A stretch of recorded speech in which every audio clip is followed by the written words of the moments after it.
Hello, I'm Tom Bailey, and in today's episode, I'm joined by Liz Wolfe, who is a skilled and energetic motivational speaker, coach, trainer, and author of Your Business Vision Blueprint. So, Liz, hello, and a very warm welcome to today's episode. Thank you so much. Thank you for having me on, Tom. Appreciate being here. Well, thanks for being here. And whereabouts are you in the world right now?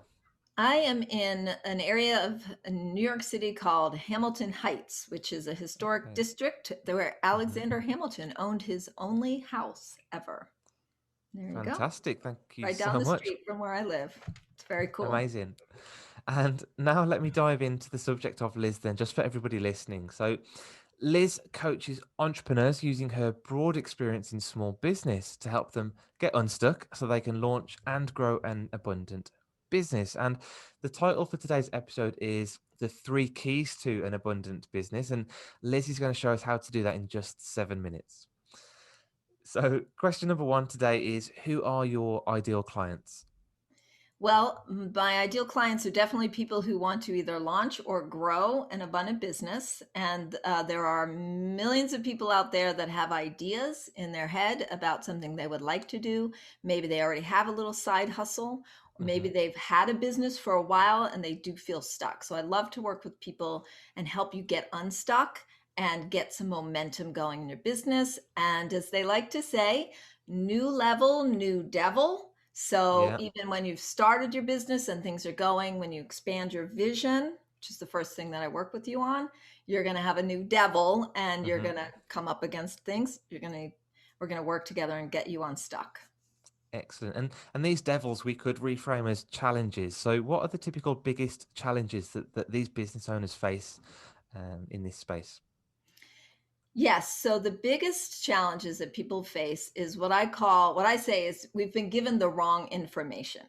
And what Hmm. I mean by that is we think that the keys to creating an abundant business or having success, however you define that, would be these three. We would say, you got to work really hard and have good time discipline, time management, good discipline, right? That's really important. You have to have a certain amount of credibility or expertise that people will follow you and trust you. You know, it's the know, like, and trust thing, right? Hmm. So we Yeah. have that expertise. And so we spend hours going to certification programs and getting our MBAs and doing all these things. And then the third one typically is people think, oh, well, you got to get to know the right people. So you go to networking events or you make connections or you're on LinkedIn all day or Facebook or Instagram or whatever your social media is. Hmm. And so there's two problems with this. One problem is, what if you don't meet the right person? What do then you're Yeah. stuck, right? Again, to being stuck. Or what if you're not good at time management? Or what if that's not your way of working, is to have rigid deadlines? So I always like to say that those are all definitely skills you want to grow, develop, I would say, and they're good Hmm. tools in your entrepreneurial toolbox, but they are not the keys to creating. Just hone those skills, but don't rely on them. Got it. And if people are relying on those particular skills, what impact does that typically have on their business? A lot of frustration Hmm. because if you haven't attained that thing that you think, you'll be very frustrated. Yeah. I had a client who said, I just can't focus.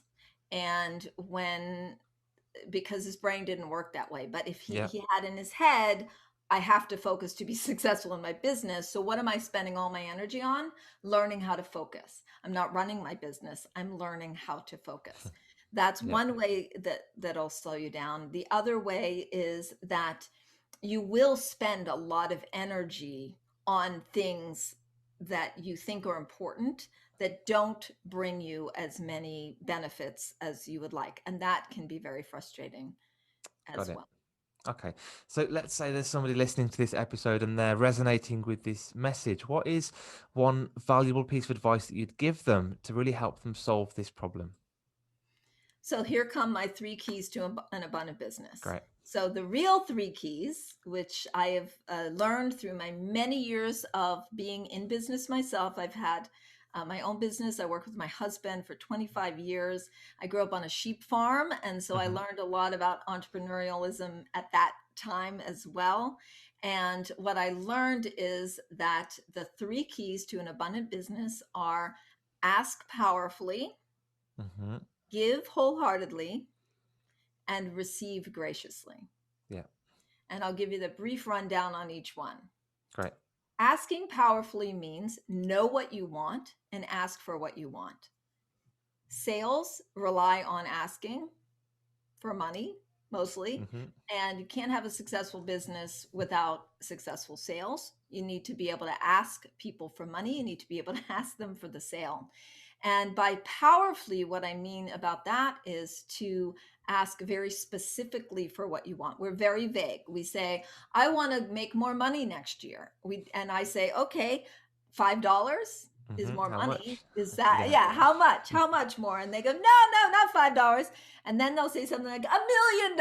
I'm like, how much you make last year? And they'll say, $10,000. I'm like, okay, so we want to get specific, a how Yep. many by when Hmm. conversation. Yeah. Okay.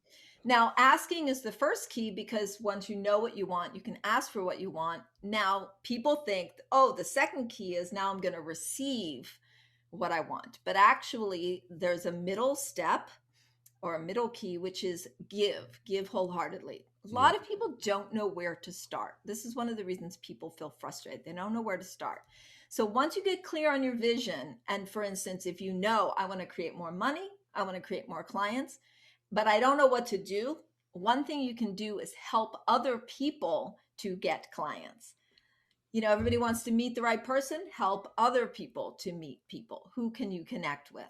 So giving wholeheartedly, I mean, I needed a two word phrase. So the idea about wholeheartedly is you're giving without an attachment to any kind of result.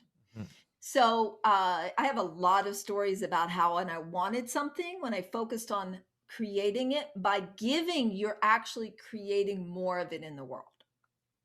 Got it. So now you're also in a reciprocal space because everybody, the phrase is it's better to give than receive. Actually, that is false for this reason. You cannot give unless somebody actually receives, right? Yes. You Yeah. cannot Exactly. ever have that happen where you're Hmm. trying to give somebody something, a hand, a present, and they're like, yeah, they're all like, they don't want. You cannot have giving without receiving. They're Yep. equal in energy Hmm. and exchange. And so the third one is about getting that energy going is receiving graciously. And the graciously is about gratitude, is really what I mean by that. It's really gratitude. So now most people say, oh, yeah, I want so much. I want so much. Come on, bring it to me, give it to me. But we are not very gracious receivers. Just have somebody give you a compliment or try to give you a gift, and you'll Hmm. find that they will often it will get shut down. Yeah. So being open to receiving is the most powerful thing you can do, and they all go together, and it's actually a circle, not so much steps, so you can Yeah. start anywhere with the process. Fantastic. Thanks so much. And thinking about this second step, then, which is giving wholeheartedly, is there something that you can give away for our listeners, a free resource that they can really dig into this and find out more about those three keys? Yes, so I've given you such a short tidbit about Hmm. this asking, giving, and receiving. And so I have a 5-part training that I have created, the three keys to an abundant business. And it is about vision, asking powerfully, giving wholeheartedly, receiving graciously, and of course, the fifth one, which is a surprise. So I'm not going to tell you Okay. that one. And so normally this training is $197, but I have it Hmm. for your listeners that they can go to my website, lizwolfcoaching.com/three keys, and you can have access to that training.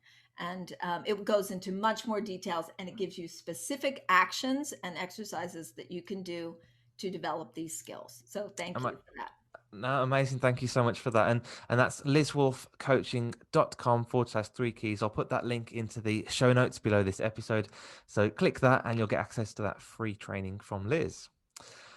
So just to slightly go off topic just a second, my Mhm. next question is, what would you say is your greatest failure that you've ever made, either in life or business? And what did you learn from it?